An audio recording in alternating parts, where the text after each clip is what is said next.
హిందూపురమా నా బొంద, నేను ఎక్కడ కావాలంటే అక్కడ పోటీ చేస్తే ఎక్కడ కావాలంటే అక్కడ గెలుస్తానంటే ప్రజల అభిమానాన్ని కూడా మీరంతా నా బానిసలు కాబట్టి నాకు ఓట్లు వేస్తున్నారనే విధంగా మీరు భావించేటువంటి పరిస్థితి.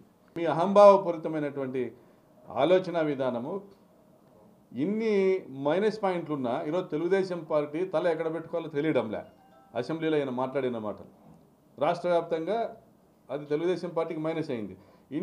ఇన్ని మైనస్ పాయింట్లున్నా బాలకృష్ణ గారు తప్ప ఎవరు హిందూపురంలో ఎవరు క్యాండిడేట్ దొరకలేదా చంద్రబాబు నాయుడు గారికి టీడీపీ తరఫున? మీరు గత 4 సంవత్సరాలుగా పవన్ కళ్యాణ్ సహా వాళ్ళ అన్నని ఏదో అవమానించినారని, వాళ్ళు నీ తల్లిని అవమానించిన వాళ్ళ కాడపై నువ్వు వాళ్ళ పంచం చేరినావు.